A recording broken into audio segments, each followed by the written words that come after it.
So China had its 20th CPC National Congress.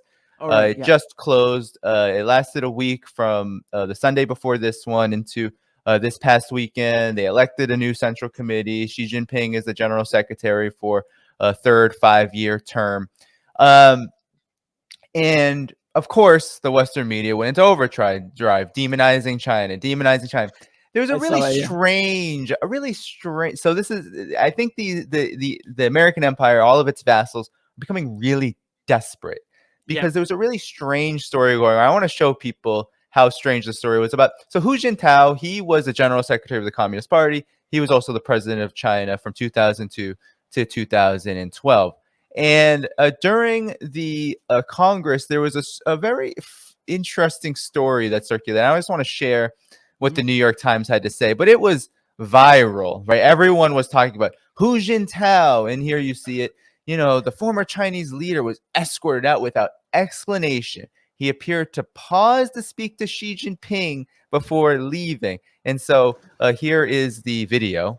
I'll just turn off you don't need to hear the volume on this. You can just see he looks a little bit confused. They're trying to get him out.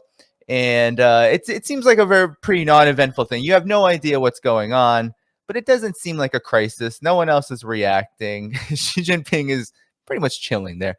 So that happened, right? He was escorted out. This young man who's helping him, obviously. There you go. You see him. He's walking out. The media jumped on this and said, "Oh my gosh, this is an unprecedented level of repression. We've never seen anything quite like this before." Now, this would be the highest official to be purged or to be subject to the anti-corruption campaign. And then I just want to show a quick rebuttal to this, to show you just how ridiculous this all was. So Hu Jintao was not purged. He wasn't being repressed. He wasn't being subject to the anti-corruption campaign. He actually returned and voted after having a rest. There was a lot of speculation that he might not have been feeling well. And here you see the video. Let me just rewind. There he is voting. You know, he's there. And then it says that he returned to vote. It's up to you whether you trust them or not. But nonetheless, he wasn't purged. He returned after what a lot of people are saying in China, media. He wasn't feeling well. And that's that. But again, this was going viral, and it was going viral to smear China and to make China out to be, especially Xi Jinping, just the most repressive figure we could ever, similar to Iran, right? Look at how repressive Iran is. Here's this video of a woman collapsing in a police station, and then they don't tell you that actually the rioters in Iran have killed more security forces than police forces have harmed protesters. You know, like they don't tell you that. Similar in China, it's like, oh, look how repressive they are toward Hu Jintao.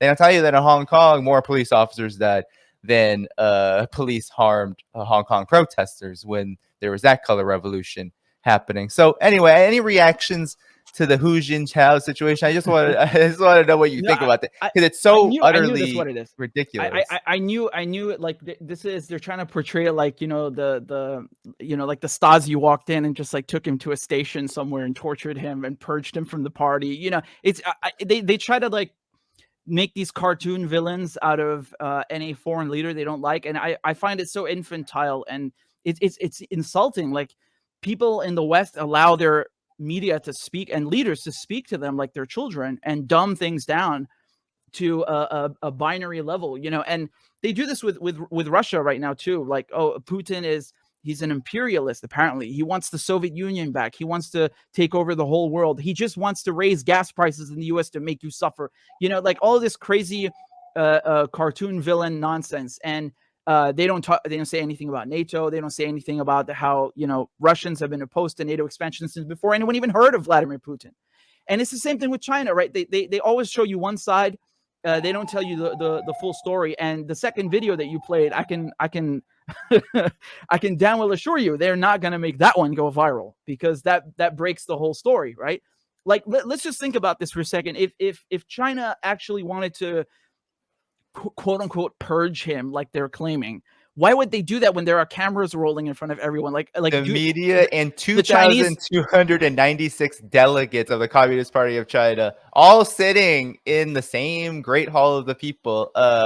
Yes, it's very strange. No, then they say it was to send a message because they're evil. Like now this is ridiculous. And I saw, you're having a choir jump in now against China. Like you mentioned, Liz Truss earlier. They're saying China's the biggest threat that we have in the world. They're saying that Xi Jinping is some evil guy. I saw some headline earlier. Forgive me, I don't know if it was New York Times or it was one of the American outlets, and they were saying that how he's dangerous and his third term is like it's solidifying his iron rule over China. So, like, what does that mean, man? What does that mean? Why don't you talk about how we got a guy who's prime minister in the UK who wasn't even fucking elected?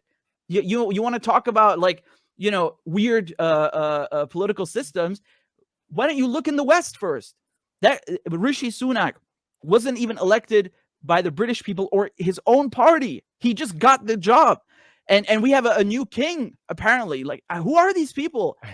Who are these people? No one voted for them. We're supposed to pay for their shit and bow down to them, and we're a democracy? Forget China, man. Like, look at yourself and your allies. That's why I find it incredible how the people are in the West are always more concerned with democracy like overseas than in their own backyard. And with China, man, they're just jealous and they're desperate, like you said, because the revival of the New Silk Road. I mean, this is something incredible. I've been to Palmyra in Syria, which is an ancient city, thousands of years old, and it used to be a very important stop on the Silk Road, which ran, as you know, all the way from China to basically the Middle East and Europe, and it was the major trading route of the time. One of the biggest, probably the most infamous trade route in history. And China's trying to revive that. And they're doing, I love that. I love this because Syria is part of it. So that means Palmyra will be part of it. Iran has joined up. Cuba has joined up. Venezuela. And it's not just, people want to say, oh, it's just, the evil countries, of course, and they say, oh, it's global South. They say that to kind of try and denigrate it or make it look like it's irrelevant, but it's very relevant. If it weren't important, why would they be trying to chip away at China so bad and to discredit the Belt and Road Initiative? They're scared, man, because this war in Ukraine is a catalyst, and I don't think like tomorrow morning you're not going to wake up tomorrow morning and the dollar's going to disappear or something, and China's going to be king. But the war in Ukraine has sped up this process. It's certainly accelerated it because they've basically almost quite literally burnt any bridges between Russia and Europe, with Nord Stream 2 being blown up, the Crimea Bridge being blown up. They escalated the war. They really escalated that, and cutting off Russian energy. So Russia is going to turn east, right? They have the power of Siberia pipelines. They have so much, like I said, they have the biggest gas reserves on Earth. And China started paying Russia in rubles for gas. This is crazy. Even Saudi Arabia is looking at this and going, you know what? We're not so crazy about you. And they've asked to join the BRICS, right? So that's Brazil, Russia, India, China, South Africa. Yes. The emerging Saudi economy. Arabia, yes. Saudi Arabia, man. Who would have thought, right? Who would have thought? So I think that's very, very bad for the U.S. And of course, tomorrow morning, MBS could have a change of heart and become their darling again. I know how this works, but it's still unprecedented that the Saudis basically give the Americans the finger when they need oil desperately in a moment like this. It doesn't happen usually. Even the UAE, and that's why Biden's reevaluating the relationship. And so you see everything is gravitating towards the East now. And this is good for the global South. It's good for people who've been living under the jackboot of European capitalism, imperialism for centuries.